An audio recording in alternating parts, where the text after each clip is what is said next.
Que la grâce de notre Seigneur Jésus-Christ, l'amour de Dieu le Père et la communion du Saint-Esprit soient avec vous tous. Je ne vais pas prêcher sur le bon samaritain aujourd'hui, parce que ce n'était pas le texte de prédication recommandé par notre lectionnaire, mais j'aimerais tout de même vous interpeller sur cette figure du samaritain et vous faire remarquer, alors j'espère pour vous, en tout cas c'est le cas pour moi, mais moi j'aimerais beaucoup être comme le samaritain. Et je pense qu'on est nombreux à vouloir être comme lui, à vouloir être capable d'aimer comme lui et de donner vraiment de soi, de notre générosité, de notre miséricorde, de notre compassion à ceux qui en ont besoin. Mais la réalité, en tout cas en ce qui me concerne, c'est que dans ma vie, j'ai beaucoup plus été du côté de ceux qui passaient leur chemin que du côté de celui qui s'arrêtait et qui participait à guérir celui qui avait connu une infortune, une douleur, une souffrance. Et constater cela peut mettre dans un profond désarroi, dans le même désarroi que Martin Luther éprouvait lorsqu'il allait se confesser, qu'il obtenait le pardon de ses péchés, mais qu'il était toujours et encore tourmenté en se disant « mais je suis toujours mauvais, je suis toujours imparfait, je n'y arrive pas, je ne suis pas en paix ». Et il allait et retournait sans arrêt à la confession, sans trouver la paix. Alors, c'était propre à lui, nous ne sommes pas à ce point dans l'angoisse, mais se pose tout de même une question. Comment être à la hauteur? Comment aimer comme le Samaritain aime? Comment aimer comme Dieu aime? Comment faire pour que ça se concrétise vraiment? Pour pouvoir faire ce que le dernier verset du chapitre 19 du Lévitique que nous avons lu nous dit « Vous observerez toutes mes prescriptions et toutes mes règles, vous les mettrez en pratique. Je suis le Seigneur. » Toutes les prescriptions, toutes les règles. Ça met le niveau très haut, beaucoup plus haut que ce que nos propres forces peuvent atteindre et faire. Comment se sentir à la hauteur d'une telle tâche et est-il seulement possible de s'en sortir? L'épître de Jean va nous donner les réponses que nous cherchons. Et ce sera le texte de prédication pour aujourd'hui. Puis le premier épître de Jean, chapitre 4. Nous commençons avec les versets 7 et 8.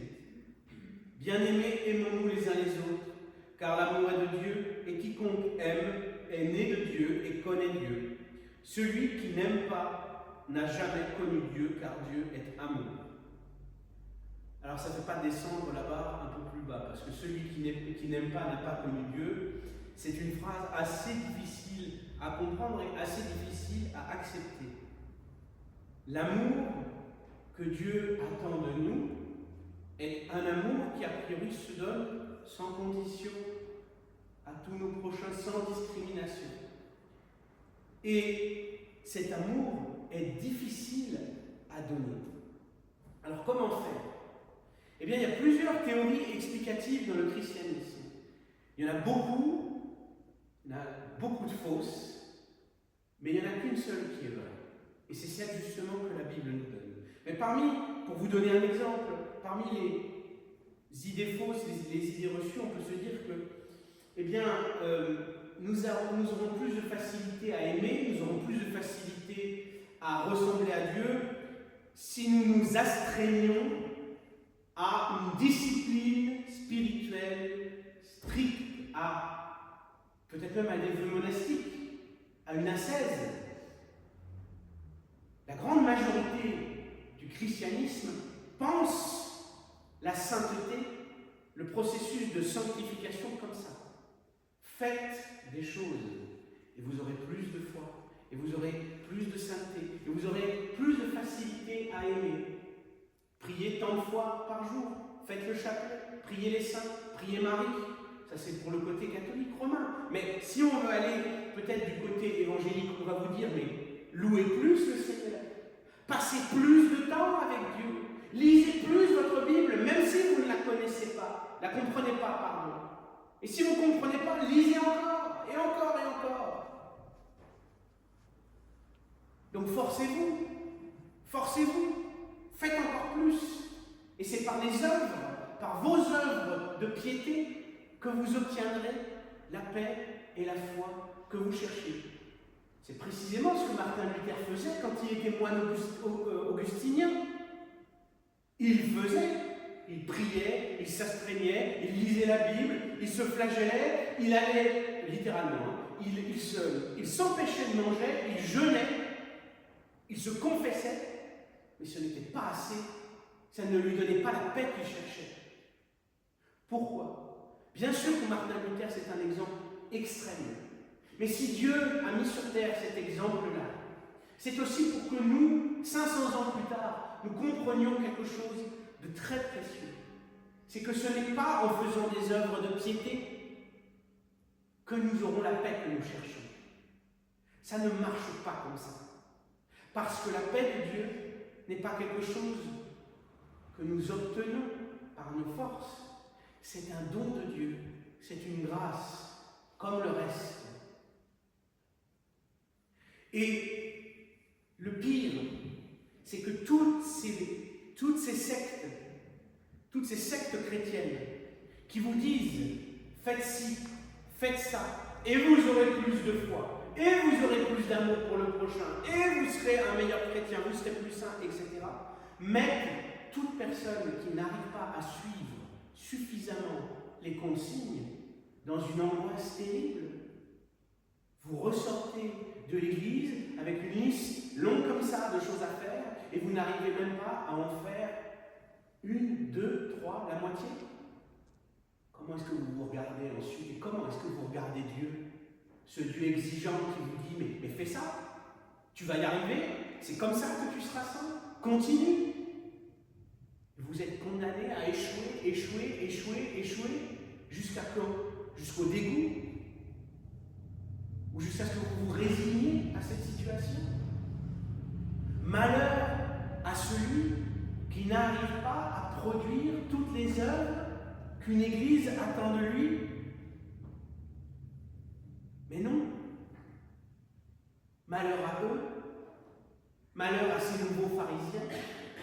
Malheur à tous ceux qui font des bonnes œuvres le moyen d'avoir plus de foi et plus de sainteté. Malheur à eux qui font que ce qui devrait être une grâce de Dieu devient une œuvre humaine. Malheur à ceux qui croient que c'est les manifestations extérieures de la foi, les choses que nous produisons, qui sont la preuve que nous sommes sauvés, que nous sommes saints, que nous sommes conformes à l'image de Dieu. Malheur à eux, parce que l'Écriture condamne précisément ce genre de demande et de comportement. Ils inversent tout. Ils font des bonnes œuvres, la source de la foi et non la conséquence de la foi. Ils vous disent, plus tu fais et plus tu auras. Plus tu pratiques et plus tu seras transformé.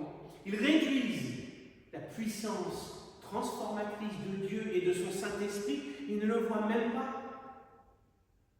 Ils voient la croix du Christ, mais ce n'est pas assez pour eux. Il faut louer plus fort. Il faut prier plus longtemps. Il faut plus de statues. Il faut plus d'icônes, plus d'images. Il faut plus de sacrifices. Il faut plus de temps avec Dieu, plus de discipline spirituelle. Et la croix, alors, elle a servi à quoi? Elle a obtenu quoi? Et pourquoi n'est-elle pas suffisante? Ils égarent plein de gens qui obtiennent alors de notre Seigneur une vision déformée, qui n'obtiennent pas cette vie de paix et de grâce promise, mais qui essaient, jour après jour, d'avancer en se reposant non sur les forces du Christ, mais sur leurs forces à eux. Ils cherchent des preuves.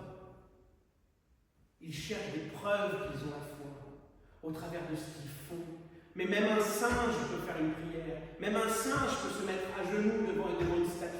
Même un singe peut faire un pèlerinage, ou parler en langue, ou simuler une guérison, ou je ne sais quoi. Même un singe peut faire ces choses-là. Il n'y a pas besoin de croire pour faire ces choses-là. Il n'y a pas besoin d'avoir touché l'essentiel ou d'être touché par l'essentiel. C'est pas ça la preuve que vous avez la foi. C'est pas ça la preuve que vous avez ce qu'ils appellent une relation personnelle avec Dieu. Il faut une relation personnelle avec Dieu. Eh bien, c'est un terme qui est tellement vague qu'on aurait bien toutes les peines du monde à le définir, d'ailleurs, ce que c'est qu'une relation personnelle avec Dieu. En tout cas, c'est pas ce qu'ils prescrivent ni décrivent eux, et ça reste vague exprès. Parce que plus c'est vague une relation personnelle avec Dieu, plus on met ce qu'on veut derrière.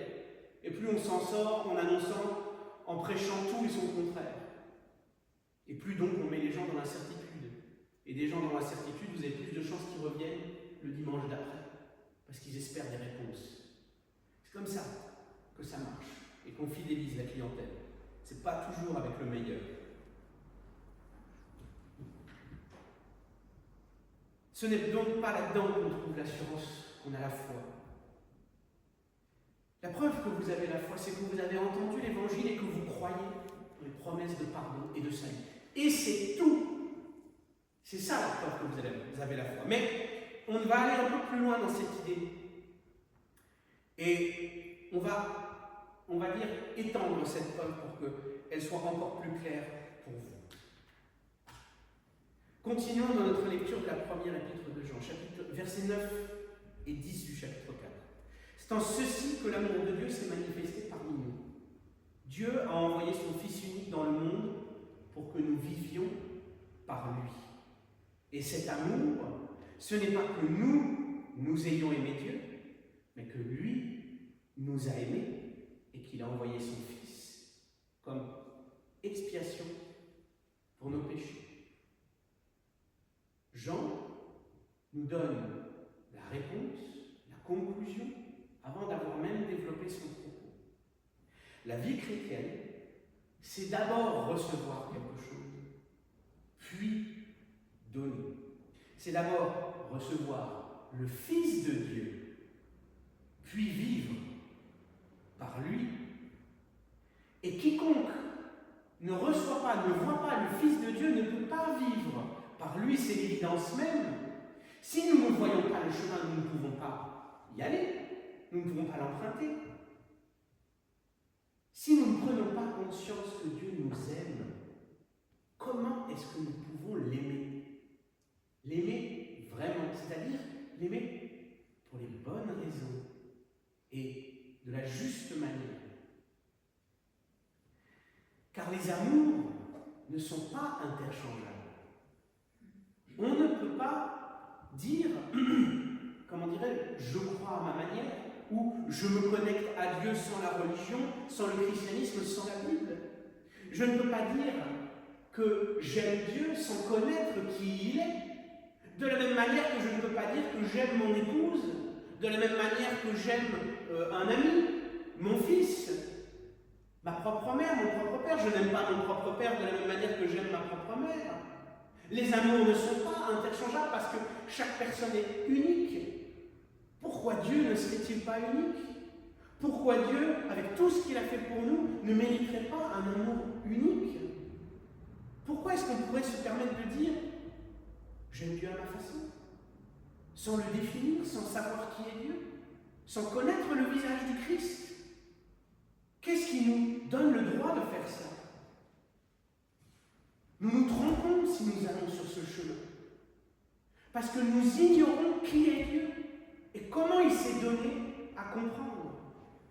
C'est une erreur qu'il faut à tout prix éviter parce que les hommes aiment être spirituels.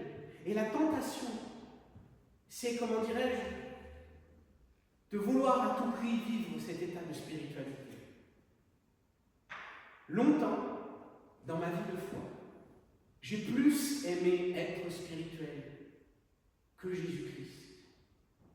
J'ai plus aimé prier chanter des louanges, aller à l'église, lire la Bible, que Jésus-Christ.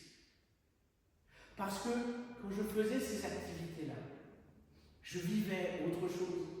Je vivais quelque chose de beau, il faut le reconnaître. Il y a une beauté, je dirais même un arrière-goût, peut-être un avant-goût de sainteté dans ces activités-là.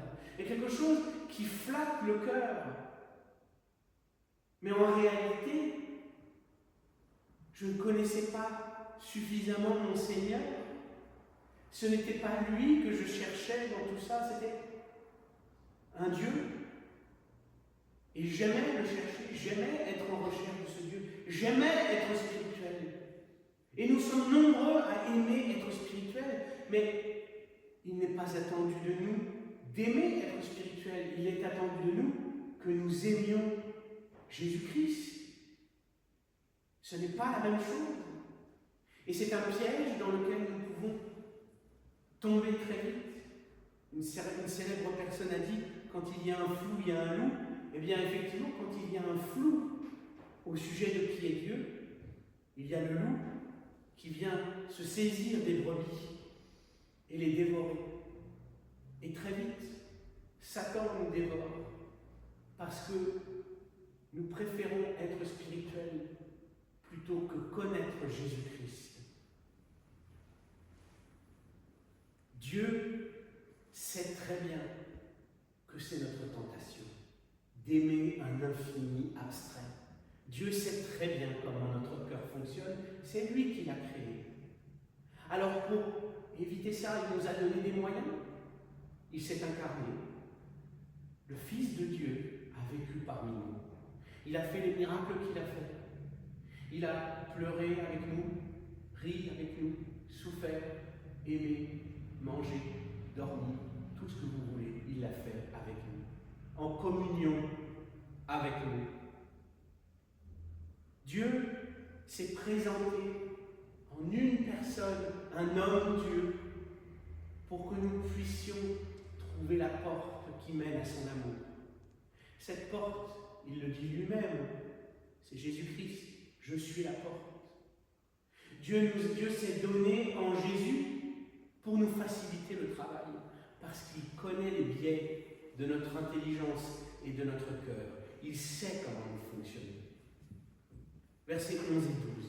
Bien-aimés, si Dieu nous a tant aimés, nous devons nous aussi nous aimer les uns les autres. Personne n'a jamais vu Dieu. Si nous nous aimons les uns les autres, Dieu demeure en nous et son amour est accompli en nous. Dieu nous a donné l'exemple de son amour et au travers de cet exemple, nous pouvons comprendre comment aimer, comment nous mettre au service des autres. L'exemple que Dieu nous a donné, c'est le sacrifice d'un juste pour une multitude de pécheurs, d'un innocent pour sauver les coupables. C'est un amour immense, tellement immense qu'on peut se sentir que minuscule à côté et se demander, mais comment faire ?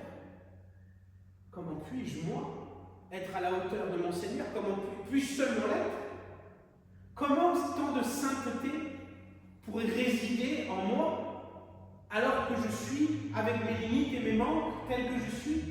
Comment Dieu pourrait-il donc s'installer dans ce cœur corrompu?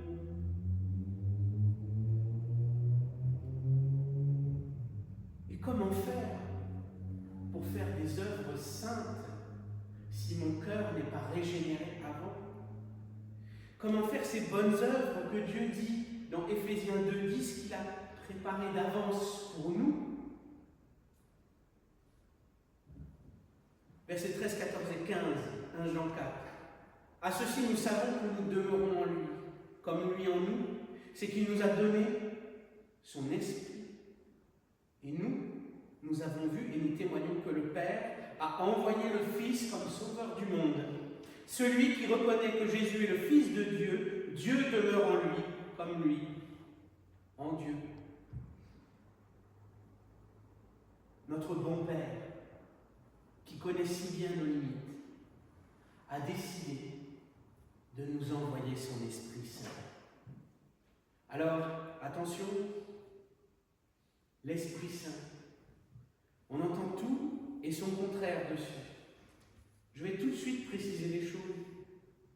L'Esprit Saint, ce n'est pas une espèce de pouvoir magique qui vous permet de faire des miracles tels qu'ouvrir la mer Rouge en deux, ou guérir des aveugles, ou je ne sais quoi, des exorcismes, ou je ne sais quoi. En tout cas, si ce genre de phénomène existe, si les miracles existent, ce n'est pas la fonction première du Saint-Esprit que de les produire. Et nous ne devons pas chercher dans le Saint-Esprit cela. Notre Seigneur Dieu nous a dit très clairement que le Saint-Esprit nous a été envoyé pour rendre témoignage de lui. Et c'est ce que répète ici Jean. Il nous a donné son esprit et nous avons vu et nous témoignons que le Père a envoyé le Fils. Le Saint-Esprit, c'est ce qui nous permet de recevoir et de comprendre l'Évangile, c'est-à-dire de recevoir et de comprendre Jésus-Christ, c'est-à-dire de recevoir et de croire aux promesses annoncées et accomplies en Jésus. Le Saint-Esprit, c'est ce qui vous fait croire que vous serez sauvés si vous croyez en Jésus-Christ. Le Saint-Esprit, c'est ce qui produit la foi dans votre cœur. Dieu vous a aimé, il a envoyé son Fils pour vous sauver. Et pour que vous croyiez que son Fils vous a sauvé, pour que vous arriviez à voir clair dans ce monde plein de confusion, de contre-témoignages et de mensonges, dans ce monde sous la coupe de Satan, pour que vous puissiez voir clair, il vous a donné en plus son Saint-Esprit qui rend témoignage de Dieu et qui vous donne à comprendre qui est Jésus-Christ, qu'est-ce qu'il a fait pour vous et pourquoi vous pouvez croire en ses promesses. Le Saint-Esprit rend témoignage de l'Évangile, il soutient le travail du Christ, il réalise ce travail dans le cœur des gens. C'est à ça qu'il sert, et pas à nous donner des pouvoirs magiques. Il nous fait croire à la bonne nouvelle, il nous fait croire à l'amour de Dieu pour nous. Et parce que je crois à cet amour, avec l'aide de Dieu, eh bien j'aime à mon tour. Si je sais que je suis aimé, eh bien je peux aimer. Et parce que j'aime à mon tour, je suis reconnaissant pour l'amour que Dieu me donne. Et si je suis reconnaissant, si mon cœur et ma vie débordent de reconnaissance, comment j'exprime cette reconnaissance? Par de bonnes œuvres, par des actes aussi nobles que ceux du Samaritain sur le bord de la route. C'est ça le secret. C'est ce que Martin Luther disait. C'est la bonne foi qui produit les bonnes œuvres, et pas l'inverse. C'est parce que j'aime Dieu, en réponse à son amour, que tout reconnaissant que je suis, eh bien je fais des choses pour lui, pour faire avancer son royaume, les choses qu'il m'a préparées d'avance, les bonnes œuvres qu'il m'a préparées d'avance. Et c'est quoi ces bonnes œuvres précisément? Romains 13:10, l'amour ne fait pas de mal au prochain, l'amour est donc l'accomplissement de la loi. Aimer Dieu et aimer son prochain comme soi-même, c'est les 4 premiers commandements. Et les 6 derniers, 6 commandements sur 10 dans la loi de Dieu sont pour l'amour du prochain. C'est donc ça les bonnes œuvres que Dieu a préparées d'avance pour nous. Des œuvres qui nous permettent d'appliquer la loi de Dieu, c'est-à-dire d'aimer Dieu et d'aimer notre prochain. Du moins des œuvres où nous témoignons de notre amour de Dieu et de notre amour du prochain. Versets 16 et 17, nous terminons. Et nous connaissons l'amour que Dieu a pour nous, et nous l'avons cru. Dieu est amour. Celui qui demeure dans l'amour demeure en Dieu, et Dieu demeure en lui. C'est en cela que l'amour est accompli parmi nous, pour que nous ayons de l'assurance au jour du jugement. Tel il est, lui, tel nous sommes aussi dans ce monde. Voici le deuxième effet qui se coule de la foi. La foi produit l'assurance du salut dans le cœur du croyant. Ainsi, voici un bon baromètre de votre foi et de votre relation personnelle à Dieu. Est-ce que vous êtes sûr de votre salut? Est-ce que vous êtes certain que vous êtes sauvé? Je ne parle pas d'une certitude intellectuelle. Je parle d'une certitude spirituelle. C'est-à-dire une certitude qui va vous consoler, qui va vous donner de la paix. C'est-à-dire que si à un moment vous n'allez pas bien dans votre vie, mais je suis sauvé. J'ai la vie éternelle. Et ça va vous réconforter. La certitude du salut, c'est le plus beau cadeau et le plus beau réconfort que Dieu peut nous donner dans cette vie déchirante que nous vivons et dans ce monde plein de chaos et de confusion. Parce que quoi qu'il arrive, vous savez que vous êtes sauvés parce que vous croyez en Jésus-Christ. Quoi qu'il arrive, quelles que soient les souffrances, les manques, les épreuves, les disettes, les tragédies, vous savez ce cadeau de Dieu, cette grâce, vous êtes sauvés. Et de cette certitude découle une immense paix. Si donc vous avez besoin de savoir où vous en êtes dans votre foi, explorez cette question. À quel point êtes-vous sûr que vous êtes sauvés? Et quel effet cette certitude a dans votre vie?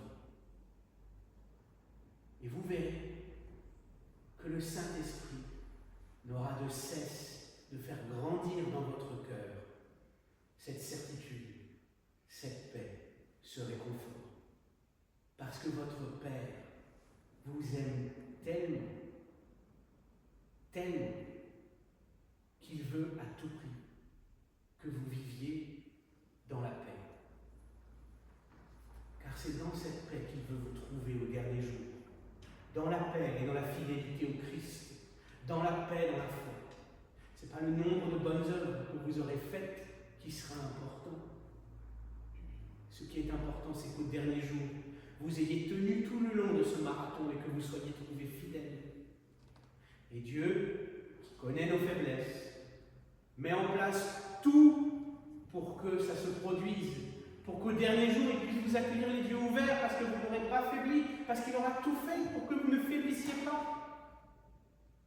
Jésus, le Saint-Esprit, l'Évangile, et maintenant la certitude du salut, et l'amour, et encore certainement d'autres choses, et les bonnes œuvres préparées d'avance, histoire qu'on ne se trompe pas. Et certainement encore d'autres choses que nous ne soupçonnons pas.